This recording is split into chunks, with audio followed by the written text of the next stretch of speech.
What's going on, guys? It's Kyle again with DTOM Knives and Gear, and today we are going to be talking about, boom, this guy. This is the Spyderco Bombshell, aka the Danger Pickle. Stay tuned. All right, welcome back. So we're going to be talking about this guy, the Spyderco Bombshell, aka the Danger Pickle. If you have seen this knife, the reason it's called the Danger Pickle is because my good buddy and the owner of this knife, Jake from Bearded Gear, look at this really cool holographic sticker that he got that is shining through my lights. Really love this sticker. This is his knife. You have probably, if you're watching this, you've probably seen his channel and his review of this knife. He loves this knife. He's the one who named it the Danger Pickle. And let's see if you can tell why. It looks like a pickle. So it was a very clever nickname. It was a nickname that took off because Michael Birch, the designer of this knife, this is a Spyderco collaboration with Michael Birch from Birch Tree Blade Works, and really cool collaboration as well. He actually made like his really cool bottle openers, and he put the Danger Pickle on it, sent it to him. And now this knife is affectionately known as the Danger Pickle all over the place. So Jake started something, and it was really, really cool to see it kind of take off and everybody start calling it that. It is a funky looking knife. This is just funky looking. You know, Michael Birch and his designs, the C-Cant, my buddy Lefty EDC. Did Jake buy one? I can't remember if Jake bought one yet. I think he did. So really cool designs. I can't wait to get my hands on one of those as well. This thing didn't speak to me. This is what Spyderco calls a flashback. I couldn't remember the term when I did the unboxing of this, but a flashback is basically this. They do a collaboration, they do a design, and they make a certain number of knives, and then after that, boom, the tooling is destroyed, and there will not be any more made. So that makes this knife, you know, more desirable to others just because of that, and something that, you know, if you like, it's going to be a little bit harder to find, unfortunately. Now, this one is number 46 of 1,250. That's how many they made in the flashbacks, in the flash batch. I can't talk today. 1,250 of these bad boys. And what's so special about it? Well, I mean, the design is different.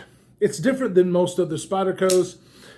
It does, of course, have the hole for deployment. This really funky blade shape, this, you know, with a little bit of recurve, a lot of belly, swoops down there, but it has a nice hollow grind. It's CPM 20 CV, so a wonderful blade steel. The G10, big old thick slabs of this beautiful green G10 that is contoured. It's just a very smaller but robust knife that that really took everybody by storm. Not me. I was not one to look at this knife and say, I gotta have it. It was not that way for me. But I definitely understand getting it in hand and in carrying this knife, why people like it. There is your pocket clip. This is not a Jake approved pocket clip, okay? But he overlooks this. This definitely does not sit deep carry like a lot of people. It does sit and carry very well, even though it's a chunky little boy. It does carry very, very well. The hollow grind comes down to like 18 thousandths behind the edge. So super, super, well, it's slicey. I wouldn't call it like super slicey. I can't remember what the blade thickness is on this guy. We'll go over specs in a little bit. It's about 156 thousandths. But with the hollow grind, it, you know, puts it down there to about 18 thousandths behind the edge. So cutting with this thing was a dream. You can see the profile of this guy. So ergonomically in my big hands, you can see my pinky falls off. That's usually an issue for me. I mean, this is definitely what I would in my personal collection would be a backup knife, a secondary knife. The detent as far as deployment is where this thing shines on the reverse flick. Absolutely could do that all day long. It is a liner lock, and it is definitely not a fall shut action, but it is very smooth. And you know, as you can see, a few little shakes, and there we go. It does lock up really solid. It's got a very late lockup though. You see there? So but it's very, very solid and easy to get. It's got good access to get your thumb to get the lock bar out of the way. So I really dig that. That's kind of a nitpick of mine now because some of my knives have that. It is very much centered, and just I love the look of it. The ergonomics, like I said, I mean, my finger kind of comes off here, but you see this area here, this flat area. I can actually put my finger, my index finger there and kind of choke up on this knife without a finger troll. It is not ideal, but it can be done. This is very comfortable for me. If I am back here, my pinky is off, I'm still comfortable. There is no jimping back here.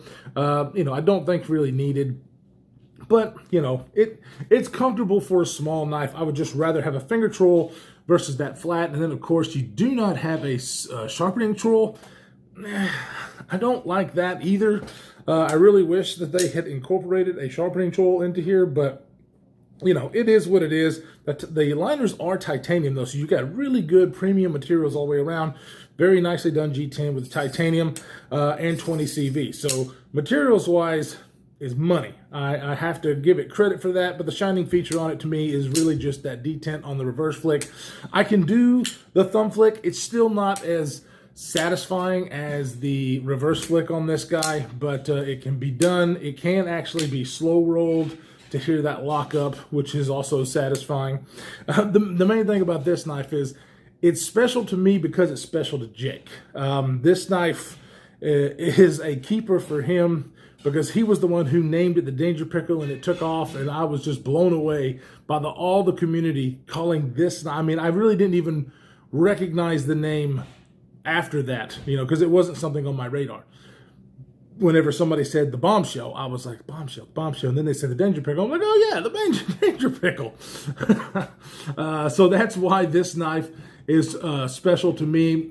You know, you could buy these things for about $280, I think is what the price was. And now, of course, you know, it's a flashback, so there is no more. Now you are going to pay $300, $350. Some I've even seen some of them go for $400. It's really depending on how bad you want one. It is good. It is really good. And I understand why people, matter of fact, Lefty EDC, Kevin, once he got it in hand, he was searching for one. He wanted one real bad, and he ended up getting one himself. I am not going to be like that. I am going to be the odd man out and not go searching for one of these just because it's not exactly my collection material. I totally see why people like it. It's just not for me. I wouldn't spend more than what it's worth to get this in hand. However, I can see why some people would. Just not my deal. You know what I'm saying? You know what I'm saying? I mean, it is what it is. Most people have different collections. And this one is so cool, but I don't think I'm going to go search for one of these. But as you can see, it's just different. Michael Birch, I've been getting into more Michael Birch products, and I can't wait to get more, like my hands on that secant. I think the secant looks really good. And so there's a couple other designs that I'm just kind of brain farting on that I would like to try. But, you know, Taichung, Taiwan, that's where this one was made. They do really excellent work. The 20 CV is really cool because you don't see that a lot on Spyderco knives. And so, yeah, let's go ahead and do some size comparisons and some specs on this guy and get you a closer look. All right, let's get a closer look at this. Look at those beautifully cut G10 scales that is slightly contoured. Really dig that. Like I said, the pocket clip works great. It is not a hot spot in the hand. Of course, you guys know me and my fat hand, so usually pocket clips are not a problem for me. But yeah, very nicely done on the pocket clip, even though it is not deep carry. Love the finish on this blade. Nice stonewash finish that is really, really nice. There's your Spyderco. There's your CPM 20 CV. And then you have Taichung, Taiwan. So, and there is the cool Birch maker's mark right there. So, as far as, I just want to show you a close-up of how this is ergonomically. This little swoop back here does work really well whenever I am having this in a full grip for my thumb to have a place to land. that really sets this knife apart for me ergonomically as far as small knives. So it is really good. I still wish I could choke up on this and have a finger choil, but this really feels good in the hand. The fact that it's thick works well with my hand size, even though my pinky's kind of falling off back here. So yeah, so the overall length of this knife is right at 7 inches, just a hair under. You get a blade length of 2.89, a cutting edge of 2.73, a blade width of about 1.25 inches, blade thickness of, like I said, right under 160 thousandths. It is a hollow grind, a stonewash finish. The handle length is about 4.04. The width is about 1.25, just like the blade, and it weighs in at about 4.6 ounces. So for the size of it, it's probably a little hefty for some people for the size, but it's not bad. It is a little chunk, but you guys know me. I like to have some weight to it. So for me, this is a very doable knife. It's just smaller than I usually like to carry, but it works. It definitely works. Let's go ahead and put it up against some of the other ones that I have. Here it is against the Fair & Forge Stinger. The Stinger actually does have it by a little bit, but the smaller knives, finger choil, that's what I usually like to see. Here it is against the Para 3, similar in size. The thing that sets this knife apart really is this really cool blade shape. It looks really cool. The hollow grind makes it for me because it really does cut and gets thin behind the edge, thinner than these two. And so yeah, I do like it, that is for sure. I'm just not as enthused with it as Jake and Kevin over at Lefty EDC. These two guys go bonkers over this knife. I do see why they like it. It's just not going crazy like they do, even though I love them. And they love this knife and I don't think that either one of them will get rid of their Bombshells. And I don't blame them. Let's see if I can show you, though, what I'm talking about on the number. If you get one of these, oh, can you see that? The light's kind of bright. This is 46 of 1250. So if you do get one, that inside the scale, the titanium scales there, is where you see the numbers. I did not know that. I had to go back and ask Jake and Kevin because I was like, I know these things are numbered, but I don't know where.